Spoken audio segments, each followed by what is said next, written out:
morning, Boker Tov. Boker Tov. Correct. Those are the responses. And Boker or right back at you.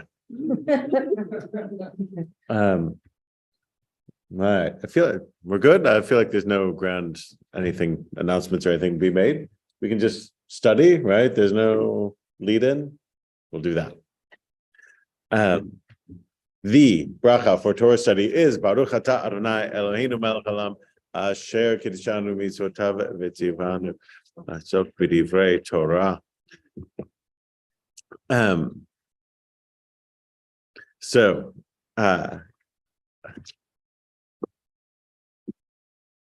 we get to go right into what remains one of the fun stories of the Tanakh. We'll zip through we'll start at the beginning of chapter 3, and we'll zip through the first couple of verses. But this is where we left off, right? Am I right? Yeah. So this is the scene in the garden.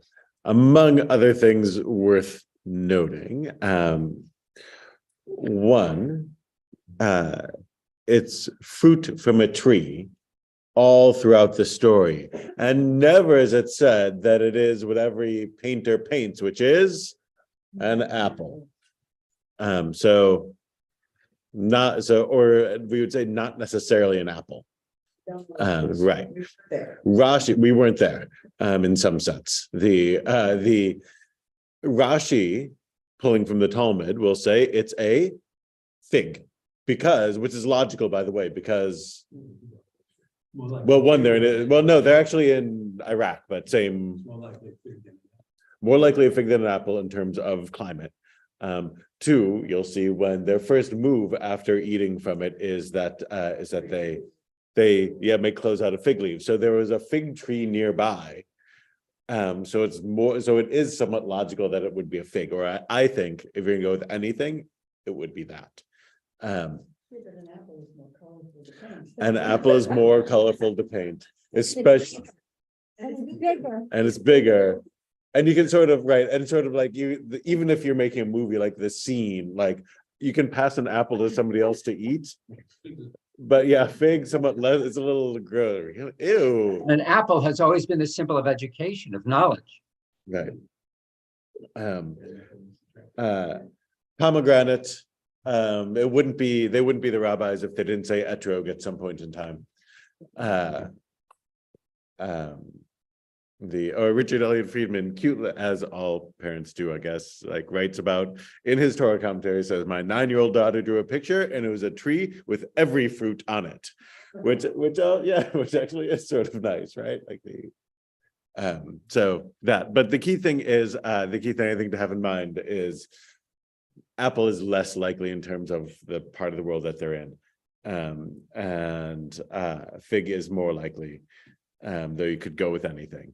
And the other thing that's important is you likely have in mind any number of paintings that have been done, and they're beautiful and great and all this, but also often the snake is like wrapped around the tree, when of course you know from the curses after the fact that the snake had feet before the event. So they're like wrapped around the tree also like is an image that I think is in most of our minds, but probably isn't what's being depicted. Also in all the paintings, there's always strategic leaves covering up private parts. You can keep those there or remove those. That's your choice. That I'm not going to. Could have been a date tree too, Yes. That could have been a date on the tree. Right, exactly.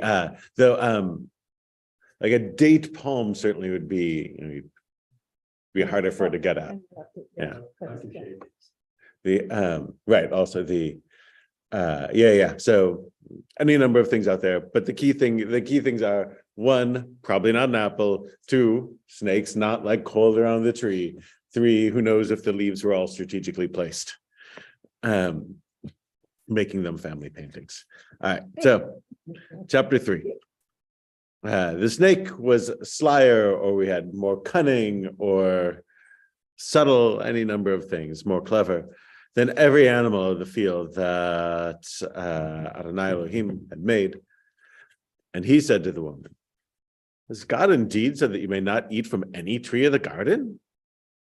Again, invited, like it's that inviting and already sowing doubt.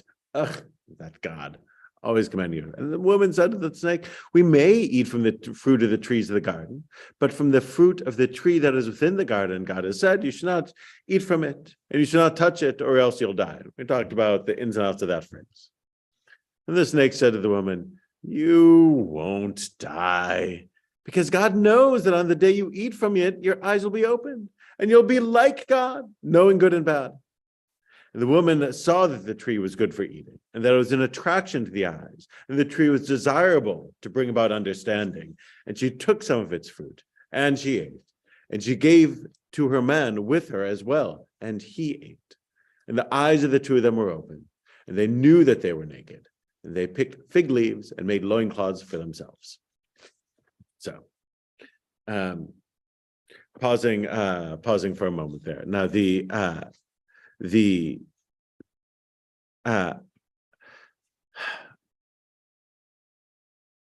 Elohim Yodei Tov Vara. He translates God. You'll become like God, knowing good and bad. But you could also translate. I'm guessing Alter might do this. You'll become like gods, plural. Yes.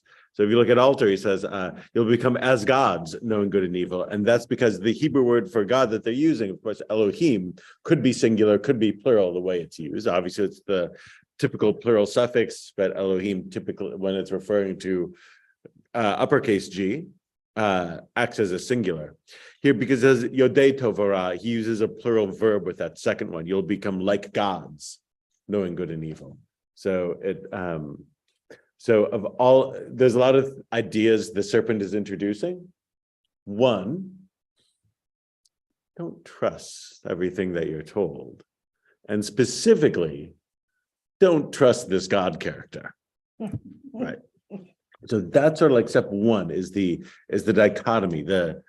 And this is like, well, if you think of them as children in the garden, and then they're going to be adults, the child, of course, implicitly trusts the parent, right? Like, and the idea of not trusting, like, is something that sort of has to be introduced to that child's life, that, you know, maybe everything that mom says isn't true, right? Initially, of course, like all of culture and all of, you know, is based on this, that like that you learn things young, and that there's an implicit trust. Serpent introduces don't. There's an ulterior motive here. That this God is a jealous God. Won't be the last to say that, but God's self will say jealous God, but essentially jealous of, again in the text, his power and his status and his sort of a role. And God is jealous of that, wants to prevent you from getting it. The means of getting it is right in front of you. It's not really for your own good that this has been commanded, but rather for God's own good. You would be better off by eating it, right? What does it? Why? Go ahead. What's in it for the serpent? What is in it for the serpent? Excellent question. Good question. I don't know that I've thought of that question before. So right. So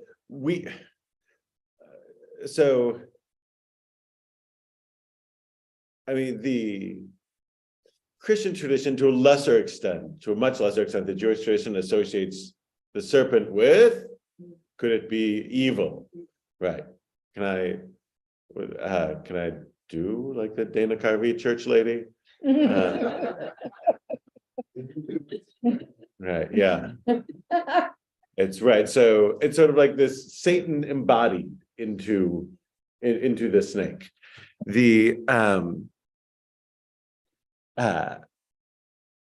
So in that, if you take that view, what's in it for the serpent, then it's just, well, my role here is to like bring evil into the world, and that's what I'm doing here. So that's one angle. You could just say it's just pure malevolence. Yeah. What's in it for the serpent is wonder what this really means. I don't want to test it. Let her test it. Right, so that's a good take, which is that guy in high school who puts other people up to the, you let Mikey do it, right? Who puts other people up to the crime rather than doing it themselves. And then in the end hopes to, wasn't me. Yeah, it doesn't work out, but that's a possibility. What's the problem with knowing good and evil? Or good and bad? Right, so I would think that was good, assuming that people will try to be good as opposed to they would try to be bad. big assumption, how's that working out for you? I just talked to your wife who said that somebody flew to Mumbai on her points. And they had a good time. Right. First one. The Oh, my God. her email was hacked. And then my mileage plus account and move all my they used my miles to buy first class tickets to Mumbai. Oh, But when I spoke to Chase this morning, the guy told me that because they have passports, he thinks that they were able to actually maybe catch them. I don't know. Yeah, so if you hacked, yeah, we're going to. it's no fun. That's its own punishment. That's a nice idea. Right, so if you hack one of the Halpern's emails, like buy TVs or things that they can't trace you on, and not something we have to give your ID to buy it, because that, it does feel like a idiot move. Anyway, little tip. Yeah, but in the end, they both get punished. They all get They punished. all get punished in the end. So if it is putting him up to it doesn't work, what's wrong with it? You're asking what's wrong with it from the perspective of the story, or from God, like why is God forbidding this? Right. So that is sort of like one of the central questions of the whole text.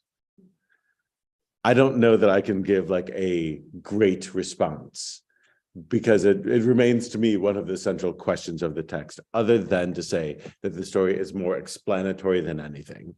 And if you didn't know, if you weren't constantly thinking about things, if you're just running on instinct, life would be good and simple.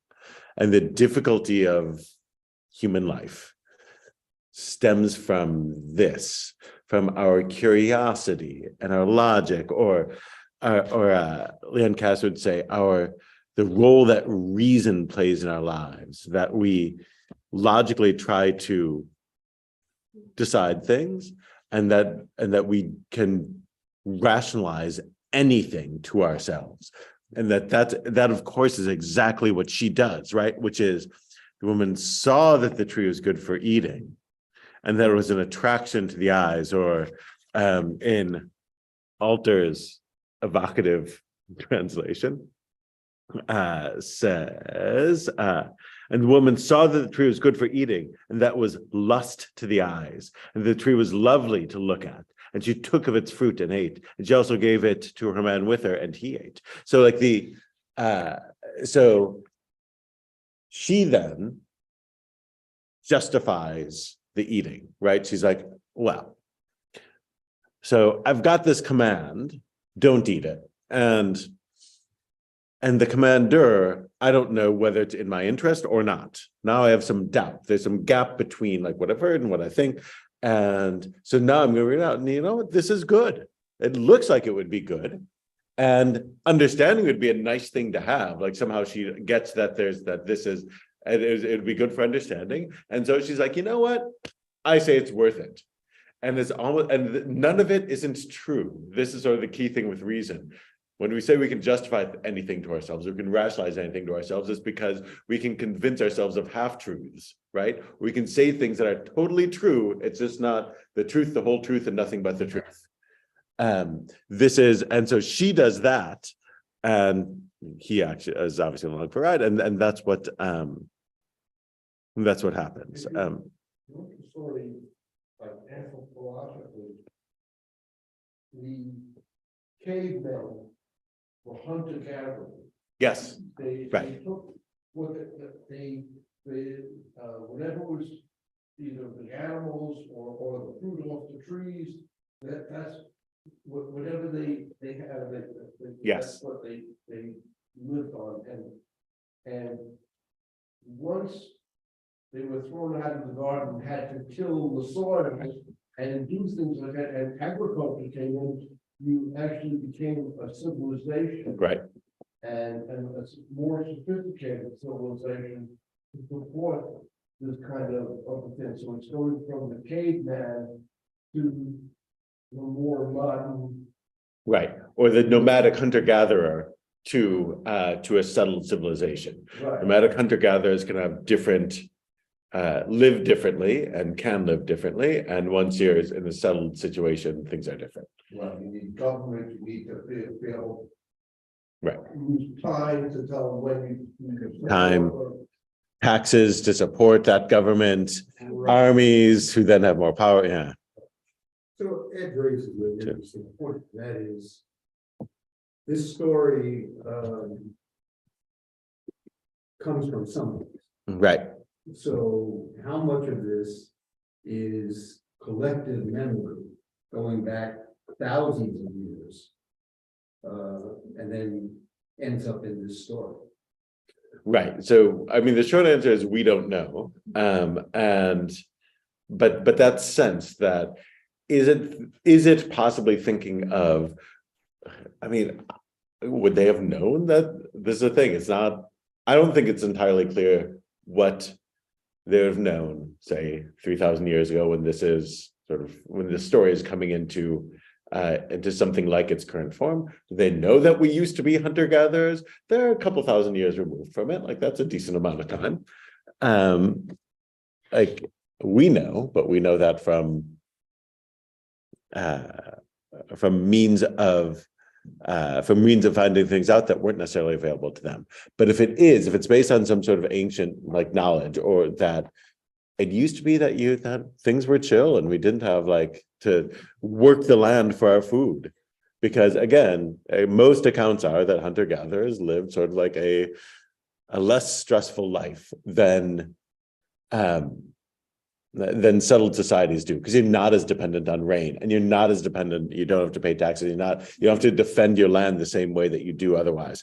Like so it seems that it was less stressful, and some, like, you can find writers who say that civilization is a mistake. We were better off happily in the garden, i.e. as hunter-gatherers. So it could be that it's pulling on that knowledge. Things were nice, and we sort of thought ourselves out of that. We rationalized ourselves out of paradise.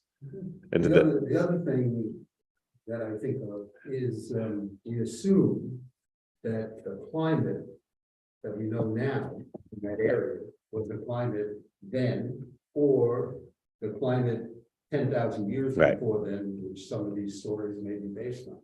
Right. Yeah. So, I mean, that's the kind of thing that, scientists do have like a better grip on. Non-Haredi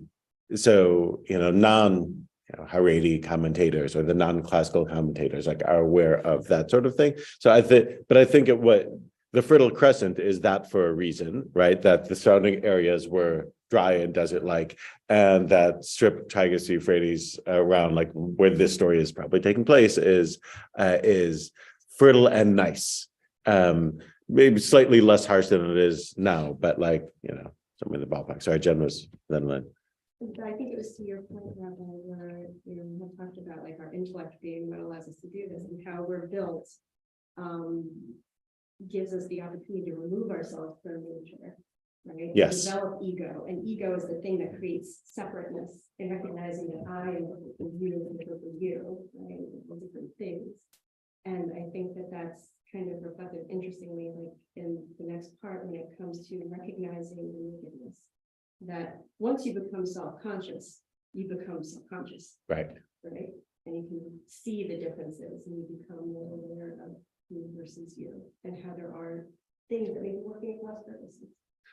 Right. Which might be also part of like the hunter-gatherer thing, Mhm. that who knows, like if people likely didn't see themselves as individuals the same way. Right. Probably more likely saw themselves as roles, right? Like Like whatever, I might be the hunter, I might be the gatherer, I might be the child rearer, I might be the child, like, and you're that, but you don't think of yourselves as separate from the band.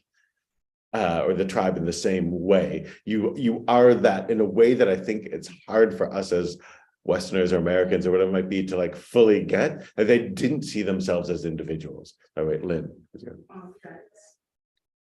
So in chapter 1, man was created and they specifically said that he was dominant over the animals. And then that changed in chapter 2.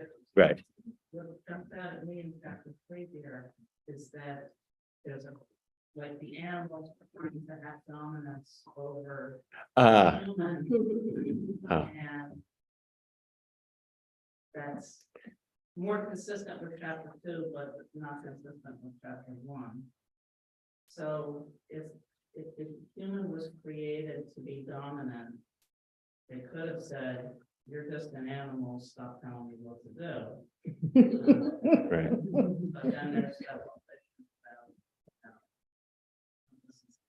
Right. So this is like, so it does indicate like a certain level of enmity between humans and either animals writ large or snakes. Because in the end, it's like part of the curse is that humans and serpents, this is going to be the long-running feud. This is going to make giant eagles seem like child's play. Oh. I'm trying to figure out what God's plan is. He creates man and woman, Right. and at that point, they're immortal. It seems, it right. seems. So they decide to listen to God, and they don't eat from the tree. What's the plan? They just, I think that they live, so it's not clear, but if we take it from that angle, it could be that the plan is that humans live in, like as animals, as it were, sort of in a blissful paradise forever. And do they procreate? Yeah, Do they that's- keep getting more and more people who never die? my sense of the story, there's no way of saying my sense of the story is no. I think that's the point of naked, not naked. Are the animals immortal?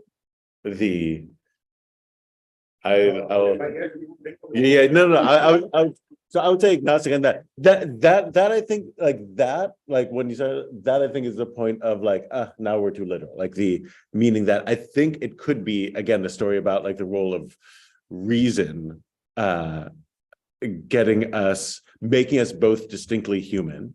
Like once we eat from the tree, notice God's going to be upset because Snake was right. We are like godlike in our ability to reason and think. So I think it's something along those lines, and not like where they've imagined a whole, it's not like a Marvel series where there's a whole universe of this.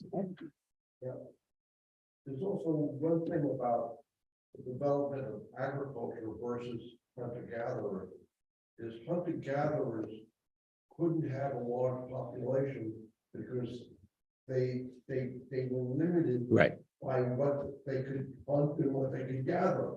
And with agriculture, they could support a larger population. And that was part of the things, instead of just Adam and Eve, you could have Right. tribes and lots of people who be supported by agriculture that couldn't be supported within the region. Yeah. I can't remember. I read something in the last couple of years that like really broke down hunter-gatherer as opposed to agricultural societies that was aimed at like a general audience. It might have been it's called the Silk Roads, sort of like, which is a history not centered on Europe or the Americas, but on Africa and Central Asia. And everything he says is right. Like you could only get so large, and there's a number for how big that can be. And that also, like when your life is lived, like knowing the people around you, that also is like a different degree of happiness and joy, and not alienation that you have when you're walking through Penn Station and you're like, I don't know anyone here, and why they make the ceilings this low, and so on and so forth. So some of the things that pop up that both reinforce and I think push some of the things in my beloved Leon Cass book when he translates, the serpent said unto the woman, indeed, or could it be that God has said, you shall not eat of any tree of the garden? He writes, what kind of question is this? Surely not a question seeking the truth. Rather, it tends to call into question authority, opinion, law. It seeks to make simple obedience impossible, in this case by challenging the goodness of the commander. The serpent's question implies that God is a being who is or might be not only arbitrary, but also hostile to human beings. God is a sort of being who could have put human beings in a fruitful garden, but denied them access to all the trees. Says the serpent, is it really true that God denied you all sustenance? The serpent's question is a perfect example of mischievous speech. Then later, when saying that she is questioning, by asking the question, is following that command good for you or not good for you? Questions about oneself necessarily summon one to reflect, to look back upon oneself and discover oneself as a being that thinks. Meaning that once she's like, wait a minute, what should I do? What is in my interest? Then suddenly she's thinking of herself as a person and as an individual. And like the reason is like suddenly is present in a way that it's not if you're just following directions. By forcing thoughts about her food and eating, the serpent's question causes a doubleness in the woman's soul. Her awareness of her belly is separate from her belly. Let me emphasize differently. Her awareness of her belly is separate from her belly.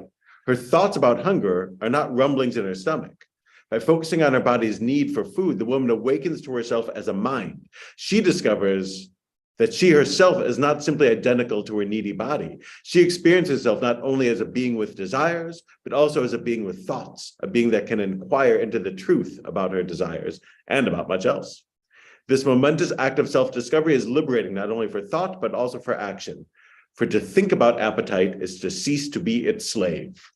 To think about appetite is to cease to be its slave. Once I wonder, like the baby cries because she's hungry. We think, should I eat this? Should I not eat this? What should so there's a difference between our needs and our thoughts. And we exercise that control. And again, that's true for all the things we do, again, especially the animal-like things, to wit, food and sex, right? Like these are the big ones, right? So is that fruit the first thing that they ate from this garden? Possibly not. So possibly, again, 99.9% of everything is permitted. It's only the 0.1% that we're totally obsessing over and that the story totally obsesses over. So it depends on how you read it. The rabbis think this all happened in an hour. So in that instance, probably not. They think that they're created on Friday afternoon, the serpent tricks them and, it's all over by candlelighting, or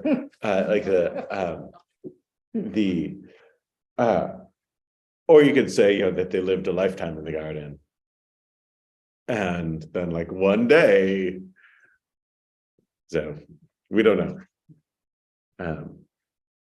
Human reason, generally content to let its necessarily partial truths masquerade as a truth entire, leads human freedom astray, which is to say, the serpent says things that are true. Like your eyes will be opened and you'll be like God, or like gods, knowing good and bad. That's accurate. So, and it's just sort of, we can take partial truths and run with them. And that's sort of what gets us into trouble. But he also said that they wouldn't be doomed, and they were doomed. Well, that's the thing. So he translates doomed to die. The Hebrew is, I think, mot yumat.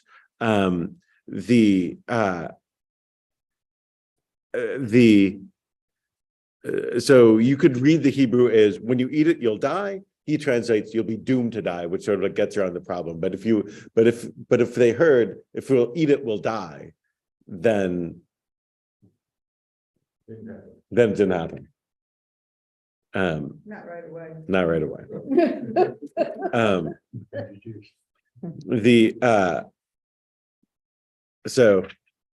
Great stuff like and then verse 7, and the eyes of the two of them were open. V'yedu ki arumimhem, and they knew that they were naked. And they picked fig leaves and made loincloths for themselves, right? So the first thing that they feel, the first emotions seems to be shame. Like, so what's the difference between fruit and not fruit, or knowledge of good and bad and not knowledge of good and bad is something like shame. Rabbi. Yeah. I have a question on, in Etz Chaim, it says that the Lord God made garments of skins for Adam and Eve. Later. Yeah, okay, sorry. Yeah, so that will happen after they get kicked out and they're in like an unwelcoming place. Then God's like, those fig leaves aren't going to get you through the winter. And the rabbis will say, out of kindness, gives them better clothes. Here, you'll need this. The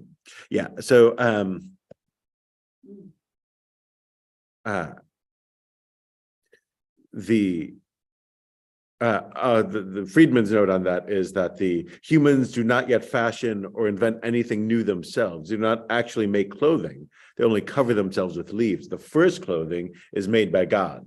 Verse 21 of this chapter that you're at. In 7, they just cover themselves with leaves. So the apple being desirable to the eyes, Alter translates lust to the eyes. There's a long tradition of rendering the first term here ta'ava, according to the English idiom and the local biblical context, as delight or something similar. But ta'ava means that which is intensely desired, appetite, and sometimes specifically lust. Eyes that have just been mentioned in the serpent's promise that they will be wondrously open. Now they're linked to intense desire. In the event, they'll be open chiefly to see nakedness. Ta'ava is semantically bracketed with the next term, tree. By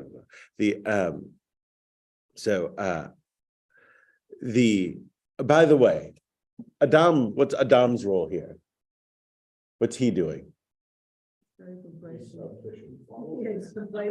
He's complacent. By the way, is he present at the scene? No.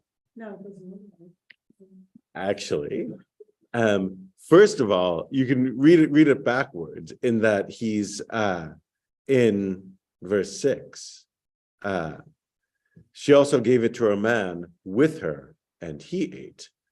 With her implies that he's standing right there. The snake, the serpent, is let me get to it. Lo mutamutun ki yodeh Elohim ki bayom achalchem mimenu, from the day that you all alchem, you plural eat mimenu, I eat from it. Nifkahu, your plural eyes, y'all's eyes will be open. Einechem, your plural. Vayitem ke Elohim, and you plural will be Elohim. The serpent uses you plural words, y'all, each time, you guys. So implying, by the way, that Adam is there. Again, paintings often have him there, but like the way the story gets spun, the story is, has for thousands of years been spun as her fault, and he's like an innocent bystander. The text strongly suggests he's standing right there, silently, until he eats, and then passes the buck. So not as So that part I think is important to get. And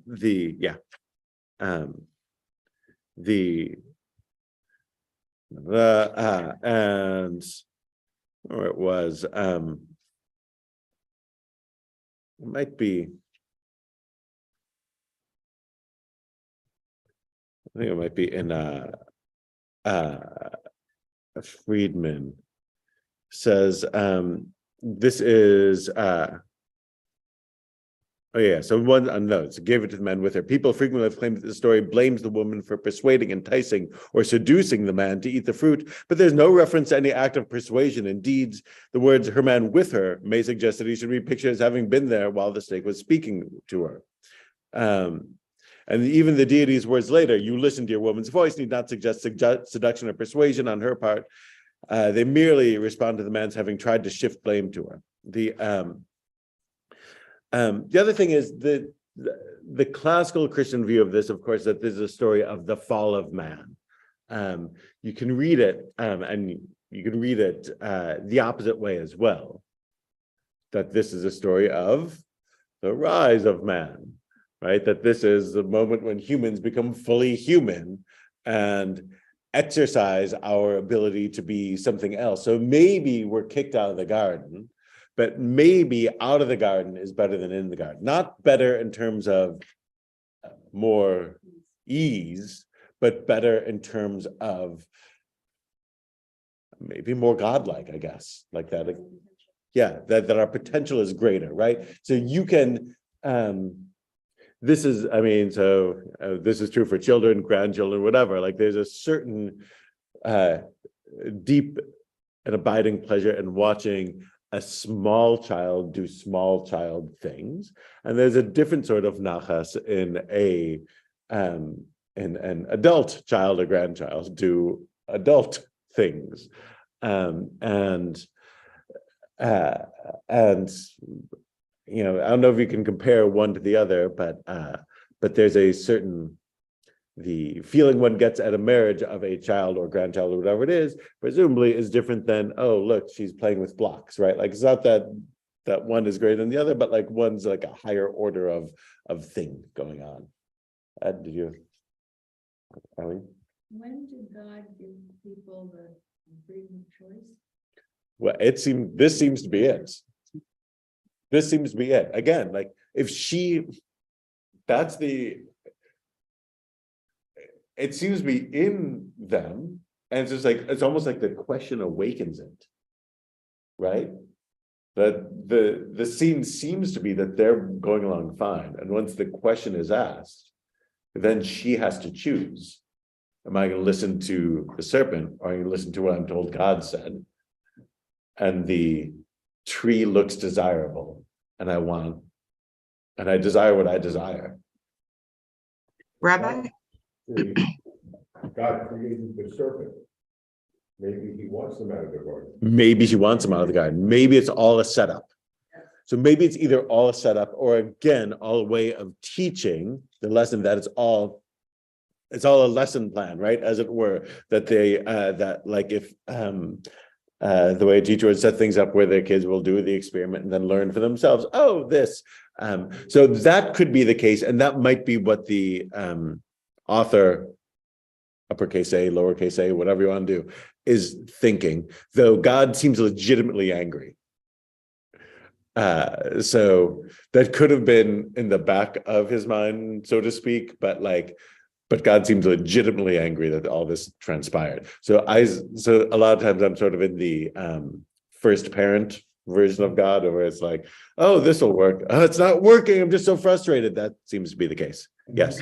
In terms of Jewish commentary over the ages, as opposed to Christian commentary and interpretation, is the female in our tradition cast as boldly as the lascivious, seductive female? No, not necessarily. No, because one, they much of Jewish writing, of classical Jewish writing from from the time it gets on paper, the Mishnah is put down at the same time as is codified at the same time that that much of the Christian Bible is codified into its current form. So from then on, many of the sages, though not all of them, are conscious of what Christians think and will. And sometimes we'll be polemicizing against it, or will consciously. I mean, I'm not in their mind, so I can't know. But but we will be resistant to amending something that somebody else says. But the short answer is no, because quite the opposite. Because the rabbis read closely and see that she may have been targeted because she wasn't the one who received the command. Adam receives the command from God, and Nachash targets her. Why? Maybe not because she's uniquely evil and a woman, but because she's the easier target because she wasn't there, 10 minutes before. So that's the dominant thing, but not that. Look, not at this point for the story that we've read so far. The curses that they all get are going to be difficult curses to read. So if you want, if you're looking to find misogyny in the text, I don't think it's here where we've gotten so far, but hold tight. Okay, again, in Christianity, this is, a big deal. Judaism seems to be, oh, well, like, is there anywhere in the Talmud where this is discussed? Yeah, I mean, that's, so most of the classical commentators draw from the Talmud, but, and you can, but the sages in the Talmud don't operate with a systematic philosophy the way we in Western society think of it. It's more stream of consciousness than that. Let me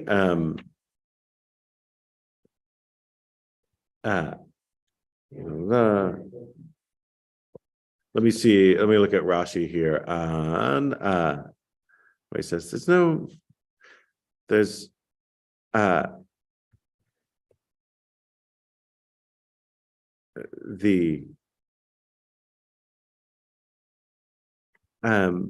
nothing like negative. There's nothing specifically negative, like certainly in Rashi, there's nothing negative, sort of gender-wise, the way we think of it. Yeah. So yeah.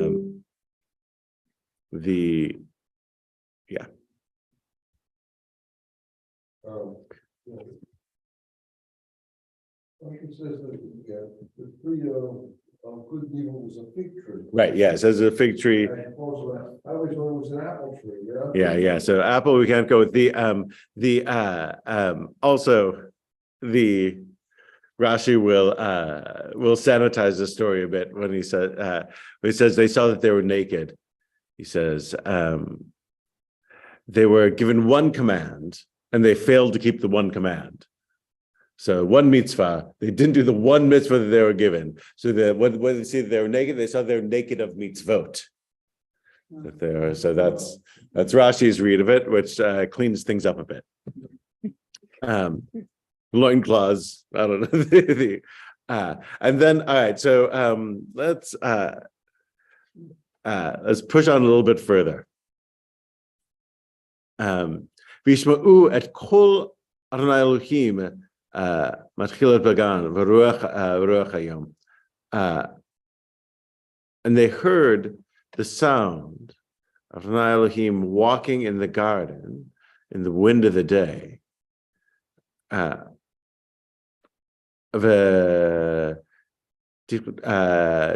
Adam v'ishto v'ibnei Adonai Elohim b'toch eitz hagan. And the human and his woman hid from Adonai Elohim among the garden's trees.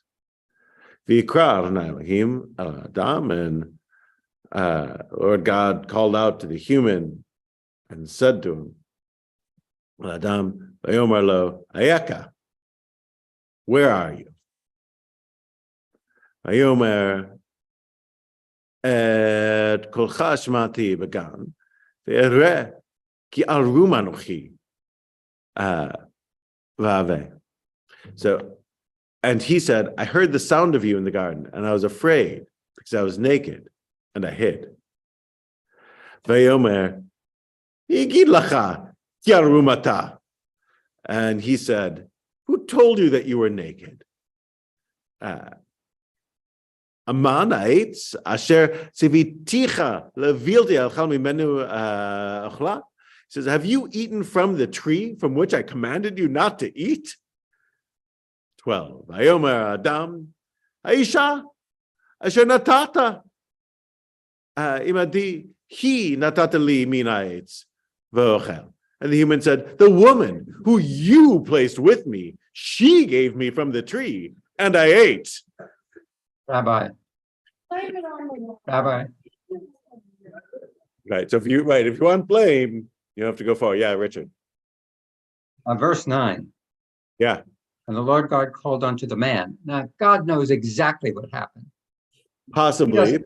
Yes. He doesn't need to ask these questions. But why does he ask the man first if he knows that it was the woman who followed the serpent and ate first and gained knowledge first? Why does he turn to the man? Why not Good the woman? Yeah, I think it's that. Yeah, so I haven't thought of that question before, but I think Bob said like because he's the one who got the command. She has a better excuse than he does. She can say, I got this stuff secondhand. At best, we don't know how she knows the command, but we know how he knows it. He ate, and he actually has much less of an excuse. Well, I don't remember the other part of it. Other stories of God walking, giving people like. Never as much as this, where he like seems. Well, I mean, occasionally as much as this. Early Genesis stories got like literally. This seems to be going for a stroll. And the burning bush is something different, right? Like that's like the presence of God in a supernatural thing. No, here walking, not at the bush. Yeah. So this doesn't say he has footballs on the ground. It says there was wind. So how cool. So right. So this is right. So this is a. So let's look at it.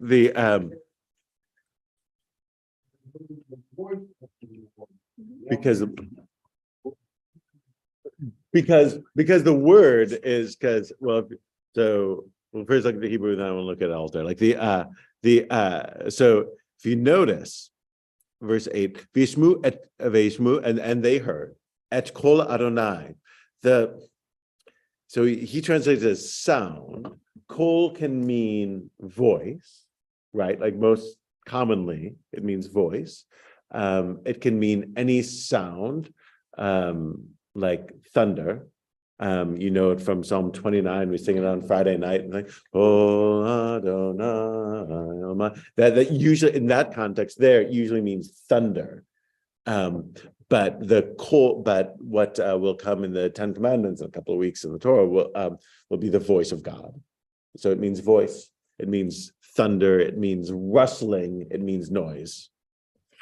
Mike says, they heard the sound of Hashem God manifesting itself in the garden toward Eden.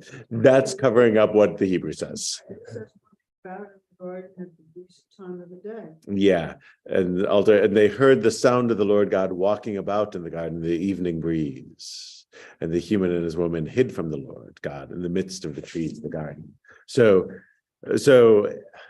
as now there are a handful of scenes from here to the other anthropomorphic ones, God visiting Abraham and Sarah, announcing the birth of Isaac, like that.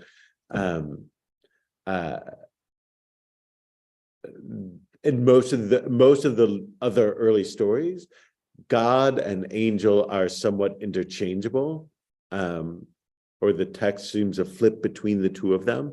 Here, it's just God. The Hebrew is the kol, which could be voice, could be sound. And mithalech began, which means walking in the garden. Now, so you can say moving. Halech means moving about. La ruach hayom is like does seem to be the breezy part of the day. And of course, the next thing is that Adam and Chava hide in the bushes. If God is being depicted here as like the omniscient, sort of like one looking down from above, or the all being, the all knowledgeable being that permeates every aspect of existence, then hiding behind a tree, it doesn't make sense. And you can argue that they're just not that bright, but the hiding indicates that they perceive something and hide from it. And that's exactly what they say. I heard you were coming, so I hid. Hertz explains this a little bit because he talks about the time of the day. Toward the cool of the day, towards evening, when in the Orient a cooling breeze arises. It was this evening wind that carried to Adam and Eve the sound which heralded the approach of God. So it was getting dark. It's getting They dark. thought in the shadows, in the dark, they could hide. So this is, so you can read it a few different ways. It may be one of the more anthropomorphic images of God that we have. So somehow God is moving in the garden, whether it's picturing God as a human-like creature, which obviously is anathema to the vast preponderance of the Jewish tradition, but here we are. It's just the sound of the Lord God walking about in the garden, which it doesn't say there are footfalls and such, though it's though it is suggestive of that. And the evening breeze, yeah. So Rabbi, your laptop has a picture of an apple with a bite out of it. Yeah. right, exactly. That there's a apple, right. I think in the digital age, we definitely have taken a bite of the apple. Not in the corporate sense, but like in the we're listening to more than one serpent, and we're having trouble working through our reasoning. Though wrap up with this because we should wrap up. We'll get there. Jonathan Haidt has a piece in the Atlantic from a month or two ago comparing the state society is in now to the story of the Tower of Babel. He the kind of thing that excites me as a rabbi. The framing device for his theorem is the generation of the tower, and that this is sort of what we're living through. Anyway, so Adam, we'll pick this up next time. Adam obviously is in blame mode, and the first thing that happens is this passing the buck thing, and the doesn't God know? Again, the first question that God asks humans is Ayeka, where are you? Which could, if you want to use proper Jewish theology, is Rashi will say this is an invitation to repent, which is the God knows where they are, God's God. But rather, this is the parent saying, what did you do? Giving the opportunity that if you say, I made a mistake, I let my urges get the better of me, and I did the wrong thing, and I apologize. But if you say that, then maybe it turns out differently. But if you say, you gave me the woman, and she gave me the apple, and it's not my fault, then it might not turn out so well. Your fault. And notice Adam blames God. All right, we'll pause there.